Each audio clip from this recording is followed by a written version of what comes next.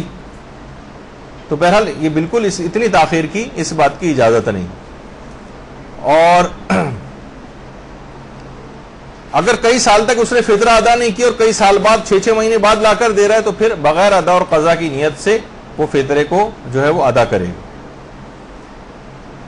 تو بہرحال یہ بھی کہا جاتا ہے کہ فطرہ موجب کمال روزہ ہے، جس طریقے سے درود قبول کنندہ نماز اور باعث کمال نماز۔ اللہم صلی علی محمد۔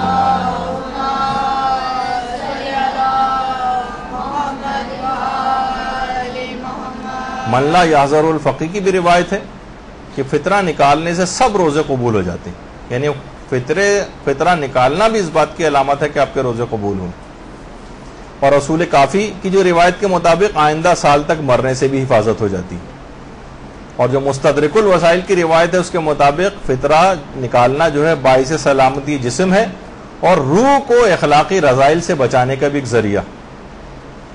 تو بہرحال فطرے کے بہت زیادہ فائدے ہیں۔ اچھا، اب یہاں تک آپ نے فطرہ نکال دیا، اب آ جائے، کیونکہ عید الفطر کا چاند نظر آ گیا ہے تو اب شب عید شروع ہو جائے گی۔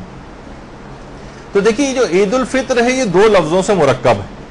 عید اصل میں عود سے نکلا ہے، عین واو دال، یعنی پلٹنا، وہ سال جو پلٹ کر واپس آتے ہیں، یعنی ان کے پلٹ کے واپس آنے کی جو فرحت ہے اور جو برکت ہے اور جو سعادت مند گھڑیاں ہیں، ان کا ہر سال پلٹ کر لوٹ کے ان خوشیوں کا واپس آنا، اس کو عید سعید کہا جاتا ہے۔ کیونکہ عید عود سے نکلا ہے، نہیں پلٹ کر واپس آنا، خوشی کے ایام ہر سال پلٹ کر واپس آتے ہیں اور اس کی برکتیں واپس آتی ہیں، تو اس وجہ سے اس کو عید سعید کہا جاتا ہے۔ عید الفطر جو کہا جاتا ہے، فطر اصل میں کسی بھی کام کو اثر نو کرنے کو بھی کہتے ہیں، یا پہلی بار کرنے کو۔ رات بھر کی نیند کے بعد جب انسان صبح کو اٹھتا ہے تو مختصر سی خوراک جسے ناشتہ کہا جاتا ہے، اس سے اپنے دن کا آغاز کیا جاتا ہے، اسے بھی عربی میں فطور کہتے ہیں، فے توئے واو رے۔ کیونکہ 1 ماہ تک ہم حسب معمول کھانے پینے سے ہم اس لحاظ سے رکے رہے تھے، دن میں ناشتہ جس طریقے سے ہم اٹھ کر کرتے ہیں، تو انہی دنوں کے اعتبار سے عید کے دن، ان 1 مہینے کے ناغے کے بعد ہم عید کے دن کا آغاز کچھ کھانے پینے سے کرتے ہیں، جس کو فطور کہا جاتا ہے، اسی سے جو ہے عید الفطر نکلا ہے۔ اور کیونکہ اس دن صدقہ فطر دیا جاتا ہے، اس وجہ سے بھی اس کو عید الفطر کہا گیا۔ تو بہت ساری اس کی وجوہات ہیں کہ عید الفطر کیوں کہتے ہیں۔